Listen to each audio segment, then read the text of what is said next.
Hi students, कैसे हैं आप। स्वागत है आपका क्लास में। हम लेकर के आए हैं अध्याय नंबर 14, जैसी करनी वैसी भरनी। ये चैप्टर का नाम है प्यारे बच्चों, और ये एक कहानी है। कहानी के माध्यम से हमें ये समझ में आएगा, हम इसको जब अच्छे से पढ़ेंगे तो हम ये समझेंगे और समझा पाएंगे कि जैसी करनी वैसी भरनी, जो जैसा करता है उसे वैसा ही फल मिलता है। ठीक है, तो बढ़िएगा, अभ्यास ज्ञान करेंगे, आगे बढ़ेंगे। हमें दूसरों के साथ छल नहीं करना चाहिए। दूसरों के साथ छल करने से हमें स्वयं को ही हानि होती है। यानी कि अगर हम किसी के साथ धोखा करते हैं तो कहीं ना कहीं धोखा हमारे साथ हो जाता है। इसलिए हमें हमेशा सबके साथ में अच्छा व्यवहार करना चाहिए। किसी नगर के बाहर कुटिया में एक साधु रहता था। किसी नगर में के बाहर कुटिया में एक साधु रहता था। वह दिन में एक बार ही भिक्षा मांगने जाता था। शाम को भी उसी से काम चला लेता था। देखिए साधु कितने अच्छे थे। वो केवल एक बार भिक्षा मांगने जाया करते थे। जितना उन्हें भिक्षा में एक बार में मिलता था उतना ही वो दोपहर में, उतना ही वो शाम को खाया करते थे। ठीक है, साधु स्वभाव से अत्यंत सरल, सहज और सहनशील था। शहर के बच्चे भी उससे प्रेम करते थे। यानी कि उनका व्यवहार ऐसा था, जो उनसे मिलता था बड़ा खुश होता था, बड़ा अच्छा होने लगता था कि जो है ये तो साधु बहुत अच्छे हैं। ठीक है, जो आता था उनसे ज्ञान लेकर के जाता था। कुछ दिनों के बाद वह भक्ति गीत गा गा कर भीख मांगने लगा। ठीक है, अब वो क्या करते थे कि जब वो भिक्षा मांगने जाया करते थे तो वो भक्ति गीत गाया करते थे और भक्ति गीत गा करके भिक्षा मांगते थे। ऐसा नहीं है कि सीधे जाकर के द्वार पर खड़े हो गए और मांगना शुरू कर दिया। पहले वो भक्ति गीत गाया करते थे, भगवान को याद किया करते थे, स्मरण किया करते थे, उसके बाद वहां से भिक्षा लिया करते थे। उसी नगर में एक बुढ़िया रहती थी। वह स्वभाव से दुष्ट और कुटिल थी। उस साधु को सदा बुरा भला कहती थी। साधु फिर भी नियमित रूप से उसके द्वार पर अलख जगाता था। अब देखेगा, उसी शहर में एक ऐसी महिला भी हैं जो बहुत ज़्यादा व्यवहार में खराब हैं, दुष्ट प्रवृत्ति की हैं और जो हमेशा साधु को बुरा भला कहते हैं। लेकिन साधु क्या करते हैं, वो प्रतिदिन जाते हैं, उसके घर के बाहर अलख जगाते हैं और वो वहाँ से तब वापस आते हैं। लेकिन बुढ़िया जो है, वो बूढ़ी अम्मा बहुत ज़्यादा बेकार, यानी कि बहुत गंदा व्यवहार करती थी। ठीक है, वो उसको बुरा कभी नहीं मानते थे। बुढ़िया साधु को कूड़ा देती तो कभी सब्जी या फलों के छिलके। अब जब साधु उनके घर पहुंचते तो बुढ़िया क्या करती थी, उनके साथ में इतना अभद्र व्यवहार करती थी। कभी तो उन्हें कूड़ा दे देती थी और कभी उन्हें छिलके, फलों के छिलके, सब्जियों के छिलके दे दिया करती थी। ठीक है, इसी के साथ आगे बढ़ते हैं। ये लीजिएगा, आगे बढ़ेंगे और जानेंगे। ठीक है, होता क्या है, अब छिलके और कबाड़ा कूड़ा दे दिया करती थी। साधु ने उस पर कभी क्रोध नहीं किया और उन्हें कभी उस पर गुस्सा नहीं आता था, क्योंकि उसका आचरण ही ऐसा था। साधु फिर भी वहां पर जाते थे और वो उस पर कभी गुस्सा नहीं करते थे।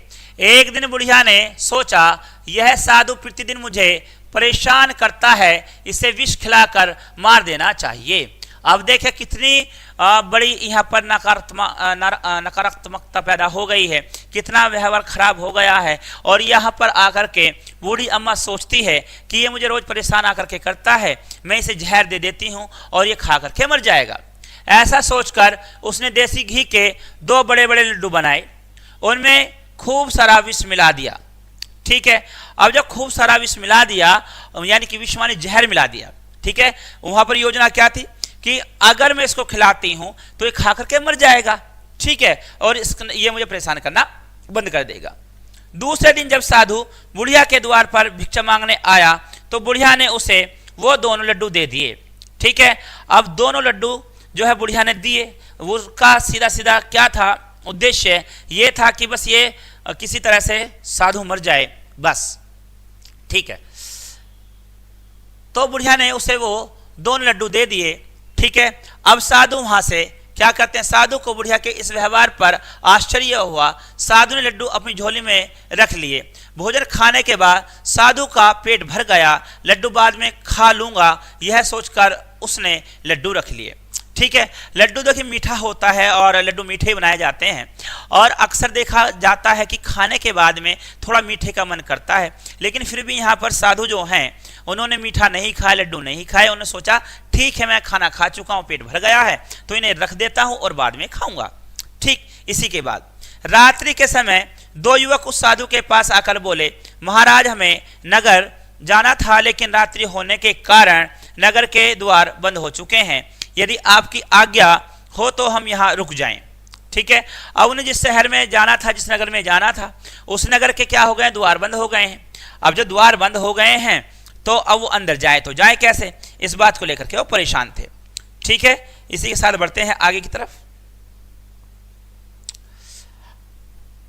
अब द्वार बंद हो गए और वो परमिशन मांग रहे कि हम यहीं पर रुकना चाहते हैं, सुबह होने पर हम अपने घर चले जाएंगे। साधु ने प्रेम पूर्वक दोनों युवकों को सोने के लिए स्थान दे दिया। एक युवक बोला, भगवान हमें बड़ी भूख लगी है, यदि कुछ खाने के लिए मिल जाए तो बड़ा उपकार होगा। ठीक है। अब उन्हें भूख भी लगी थी, बच्चों को जो आए थे उन्हें अच्छी खासी भूख भी लगी थी। उन्होंने कहा कि भगवान हमें खाने को कुछ चाहिए क्योंकि हमें बहुत तेज भूख लगी है, अगर कुछ आपके पास है तो दे दीजिएगा, बहुत बड़ा उपकार होगा।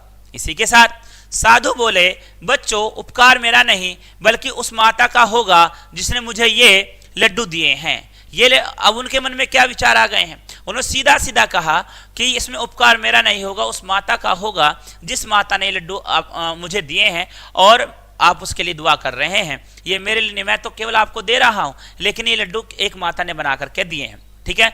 हम दोनों एक एक लड्डू खा लो, तुम दोनों एक एक लड्डू खा लो। दोनों युवक एक एक लड्डू खाकर सो गए। सुबह होने पर साधु ने उन्हें जगाया, परंतु वे दोनों तो मर चुके थे। अब देखिए क्या होता है, जब साधु ने उन्हें वो लड्डू दे दिए क्योंकि उनमें जहर लगा हुआ था, अब वो खा करके सो गए। अब जब सवेरे को साधु ने उठाया तो वह उठ ना सके क्योंकि उनकी मृत्यु हो चुकी थी। साधु ने नगर के द्वारपाल को सूचित किया। राजा ने आकर साधु से दोनों युवकों की मौत के विषय में पूछताछ की। साधु ने निर्भीकता पूर्वक सारी घटना विस्तार से बता दी। विष के बने लड्डू देने वाली बुढ़िया को बुलाया गया। राजा ने सारी घटना बुढ़िया के सामने रखी, यानी कि जब यह घटना हो गई शहर में, इसकी चर्चा पहुंची तो वहां पर किसे बुलाया गया, वहां पर उस बुढ़िया को बुलाया गया और यह सारी बात बताई गई। ठीक है। जब बुढ़िया ने दोनों लड़कों के शव देखे तो वह चिल्लाकर रोने लगी। वे दोनों युवक उसी बुढ़िया के बेटे थे। अब देखेगा, जिन्होंने वे लड्डू खाए वो कोई और नहीं थे बल्कि उसी बुढ़िया के बेटे थे और दोनों मर चुके थे। बुढ़िया ने रोते हुए बताया कि वे लड्डू तो उसने साधु को मारने के लिए बनाए थे। बुढ़िया ने राजा से अपने अपराध के लिए मृत्युदंड की मांग की। राजा बोला, तुम्हारे न्याय व उचित दंड का निर्णय स्वयं साधु महाराज करेंगे। देखेगा, यहाँ पर बुढ़िया ने खुद ही कहा कि आप मुझे मृत्युदंड दे दीजिए। ठीक है। लेकिन राजा ने यह कह दिया कि इस बात का जो वो करेंगे उसे जो है महाराज ही करेंगे, इसको हम नहीं करेंगे, वही बताएंगे होगा क्या।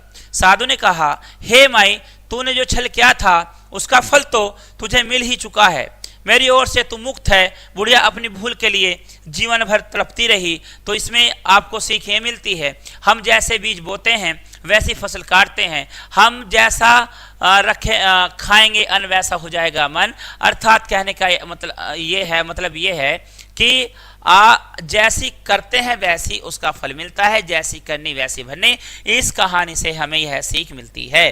तो प्यारे बच्चों, कभी भी किसी के साथ बुरा नहीं करना चाहिए, छल नहीं करना चाहिए, हमेशा सबके साथ अच्छा करना चाहिए जिससे हमें भी अच्छे फल उसके मिले।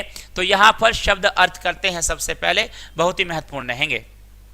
क्रोध माने होता है गुस्सा, विष माने जहर होता है प्यारे बच्चों, रात्रि माने रात होती है, छल माने धोखा होता है, निर्णय माने फैसला, मुक्त माने आजाद, स्वभाव माने आदत, अपराध माने दोष और शव माने मृत्युदेह होती है। तो प्यारे बच्चों, ये थी आज की आपकी क्लास। आपने इसको पढ़ा और समझा, इसी से हमें यह सीख मिलती है, ना तो हम कभी किसी के बारे में बुरा सोचेंगे, ना हमारे साथ बुरा होगा।